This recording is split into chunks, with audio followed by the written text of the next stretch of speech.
നിങ്ങളുടെ കുട്ടി ക്ലാസ്സിൽ ഹൈപ്പർ ആക്റ്റീവ് ആകുന്നുണ്ടോ? അതിന് കാരണം അഡിനോയിഡ് ഗ്രന്ഥിയുടെ എൻലാർജ്മെന്റ് ആയിരിക്കാം. അഡിനോയിഡ് ഗ്രന്ഥി എന്നത് മൂക്കിന്റെ പുറകുവശത്ത് നമ്മുടെ രോഗപ്രതിരോധ സംവിധാനത്തിലെല്ലാം ഉൾപ്പെടുന്ന ഒരു ഗ്രന്ഥിയാണ്. ഇതിനുണ്ടാകുന്ന എൻലാർജ്മെന്റ് ആണ് അഡിനോഡൈറ്റിസ്. അപ്പോൾ കുട്ടികളിൽ അഡിനോഡൈറ്റിസ് ഉണ്ടായി കഴിയുമ്പോൾ അവർ വാ തുറന്നു വെച്ച് കിടന്നുറങ്ങുകയും അവർക്ക് കൃത്യമായിട്ടുള്ള ഓക്സിജൻ കിട്ടാതാകുമ്പോൾ അവരുടെ ഉറക്കത്തിന്റെ ക്വാളിറ്റിയെ അത് ബാധിക്കുകയും ചെയ്യുന്നു. തന്മൂലം ബ്രെയിൻ ഡെവലപ്മെന്റ് കുറയുകയും അതുപോലെ കുട്ടി പകൽ സമയത്ത് റെസ്റ്റ്ലെസ്സും ഹൈപ്പർ ആക്റ്റീവായി ഇരിക്കുകയും ചെയ്യുന്നു. ഇത് കൂടാതെ കുട്ടിക്ക് പെട്ടെന്ന് ദേഷ്യം വരികയും മറ്റു കാര്യങ്ങളിൽ കോൺസെൻട്രേഷൻ ഇല്ലാതെ വരികയും ചെയ്യുന്നു. തുടക്കത്തിൽ ചികിത്സിച്ചില്ലെങ്കിൽ ഇത് പഠന വൈകല്യമോ പെരുമാറ്റ വൈകല്യമോ ആയി മാറാം.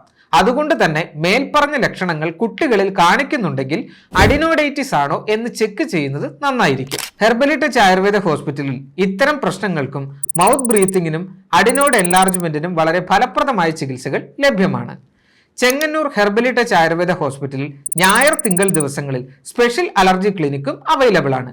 അപ്പോൾ നിങ്ങളുടെ കുട്ടികൾക്കും ഇത്തരം പ്രശ്നങ്ങൾ ഉണ്ടെങ്കിൽ തീർച്ചയായിട്ടും ഇന്ന് തന്നെ ചെങ്ങന്നൂരുള്ള ഹെർബലി ടച്ച് ആയുർവേദ ഹോസ്പിറ്റലുമായി ബന്ധപ്പെടുക.